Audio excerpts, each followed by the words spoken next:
Hallo Freunde, ich bin's wieder, Felix. SailGP segelt ja wirklich an spannenden Venues und wir sind jetzt hier in Cádiz, Spanien und wir segeln hier auf dem offenen Atlantik.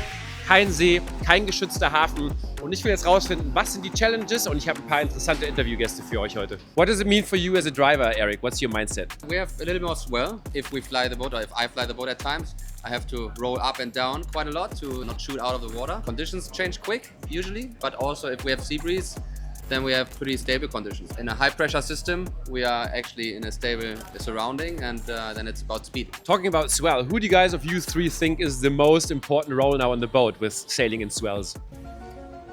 100% Jimmy. It's probably me, yeah. I'll be under the most pressure, but we're all actually surfers, so I think we're pretty good in swell. That's a happy place to bring it on. I think that's a compliment, mate. That's good. I'm a surfer, mate. Yeah, I agree. I think they're all surfers. We're all four actually, so that's a good approach. I like that. What could be the worst case scenario? Do you think we're talking about? I mean, it's the Atlantic Ocean. We're talking about swells. What's the worst? What could happen? I think, it doesn't look like it's going to happen. Actually, if we're racing on Monday or Tuesday, it would have happened. But yeah, lots of wind, lots of waves, lots of swell. And actually the race course here in Cádiz with the old city wall, there's a bit of bounce back from there. So really unpredictable sea state. Make James go cross-eyed and give him a headache. I think in previous events here, there's been 2 mega capsizes, so there's certainly some action that happens here. Spanish had a massive one in a bearway, like a real classic pitch pole, where both bows go down and the boat kind of goes end over end. Diego and Flo thrown out of their cockpits and actually snapped the wing. And then GBR had a massive one on the first reach, more of a cartwheel, dug one bow in, again flipped over the front. And that was in the final too, so big consequences here. Just thinking about the Atlantic again, what do you think about marine wildlife out there? Is there anything to be expected? Hopefully there's no orcas coming for our rudder.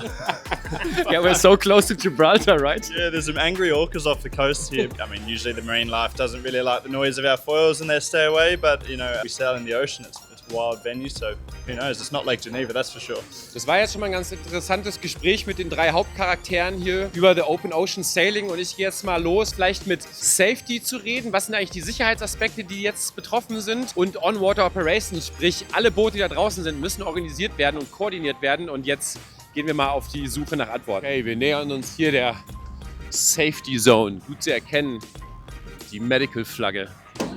Knock, knock. Can I interview you for 2 minutes? Here I am with Nazi, the safety legend. We're sailing in Cádiz, a different venue. We're sailing on the open ocean pretty much. Yes. Usually it's a harbor, it's protected. Is it a different protocol you're running or what's the differences?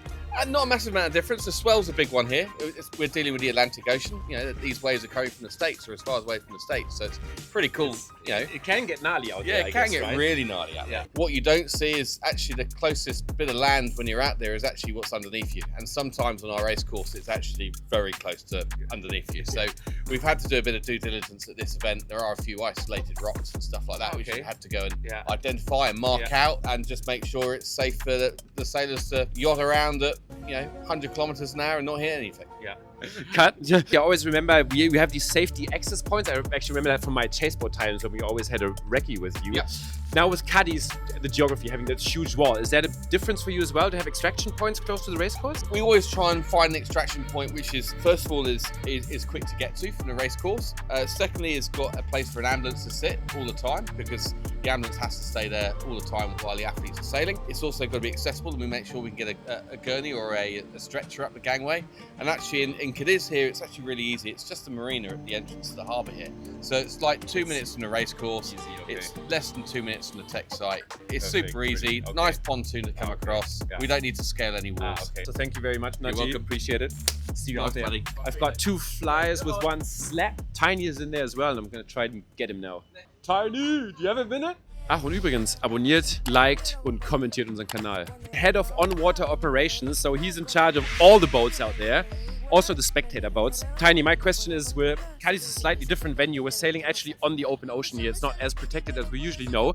What's the differences for you there in organization and of being out there? I mean, obviously we're at it's the Atlantic Ocean, so sea state, like having a good management plan for serious weather, sea state, plenty of things that can go on. That can go wrong, especially here, I think. And there has been in the past. What's your feelings for the weekend? Is there going to be extra challenges or actually you're in good shape and control because it's actually not your your first event here? I think the wind gods are in our favour, fairly mild forecast. I don't know if you saw today, but there's a lot of like pretty shit, it's very rocky. Yeah, Very true. rocky There's bottom now. actually- Some areas within the racecourse that we have, I have a, like in technology at its finest, have like a plastic stick with some tape markers. Where I'm actually measuring how deep it is because F50s will hit the bottom at 2.8 meters of water. We have to make sure that the racecourse is over 3.5 meters deep. So And what's yeah. the tidal difference here? It's It's quite a big huge. tidal difference here, right? Yeah, we can have like, it can be up to like 3 meters of range. 3 meters. So at a venue like here, we couldn't sail at low tide. It's too shallow. We're out here at the moment during the race window. We're at the top half of the tide because otherwise it'd be literally Too rocks. shallow. Yeah. A lot of Touch wood that we're not touching rocks this weekend. So how many boats do you have operating out there this weekend? How big is your crew? The overall fleet number of boats that we have out on the water includes course marshals, mark set boats, and all that sort of stuff is around 30. Wow. Yeah. Is it more boats here because of this venue, or is that the normal amount you have? 30 is pretty much the standard. We have the course marshals Yeah. that set the exclusion zone and keep everyone safe. And then we have the team chase boats and the safety boats that makes up half the fleet, 15 boats. Wow. So there's Ja, plenty wow. going on. Mein Fazit vom heutigen Tag ist, die Liga ist wirklich bestens wieder vorbereitet und es kommt hier auf die Segler drauf an, weil die müssen da draußen mit den Wellen kämpfen. Es sind zwar keine erwartet dieses Wochenende, aber es kann passieren. Wir sind hier mitten auf dem Atlantik, deswegen schaltet ein und followt die Action.